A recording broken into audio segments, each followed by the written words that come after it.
चेंडीपदा तहसिल रे जाल उत्तराधिकारी प्रमाण पत्र देई जमी बिक्री जालियाती करुथिबा नेई थाना मामला दायर कले तहसिलदार 5 जनक नामरे मामला रुजु कला पुलिस।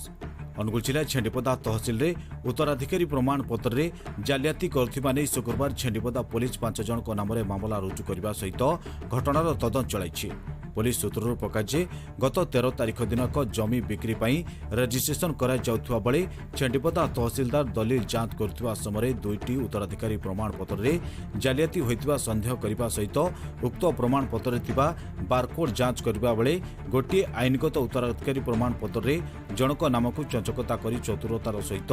बाद दिया जाइथवा बेले आउ एक आईनगत उत्तराधिकारी प्रमाण पत्र रे सेहीपरि चंचकता करा जाई दुई जनक नामक बाद देई जनक नाम रखा जहाकु नहीं तहसिलदार तहसिल चिठी नंबर 72 रे शुक्रवार अपराह्न छेंडीपदा थाना रे लिखित अभियोग करछन्ती।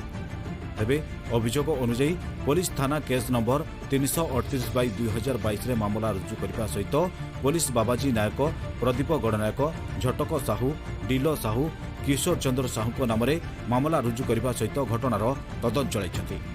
सूचना योग्य जे जमी दलाल माने निरीह जनसाधारण को विभिन्न प्रकार प्रलोभन देखाई सेमानकर जमी को आनी राज्यर विभिन्न जिले में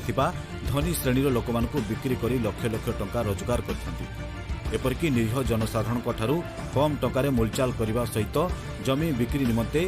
आवश्यक थिबा स्टाम्प ड्यूटी, रजिस्ट्रेशन फी और इसी आदि जोगाई देबा बहाना हजार हजार टंका ठकई करथांती। जमी रेजिस्ट्रेशन में भल मुनाफा मिलुथिबारु एबे छेंडीपदा ब्लॉक पुरपल्ली जमी दलाल माने जमी किणाबिका निमंते सेमानकर एजेंट रखिथांती। एही जमी दलाल माने जमी बिक्री करबा पई विभिन्न प्रकार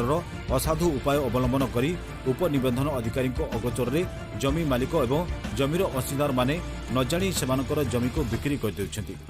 जाफल बहु जनसाधारण रहिबा घर बिक्री हो जाइथिबा बेले आउ किछि व्यक्तिंकर अगोचर रे जमी बिक्री हो जाउथिबा नजर मध्य रहिछि।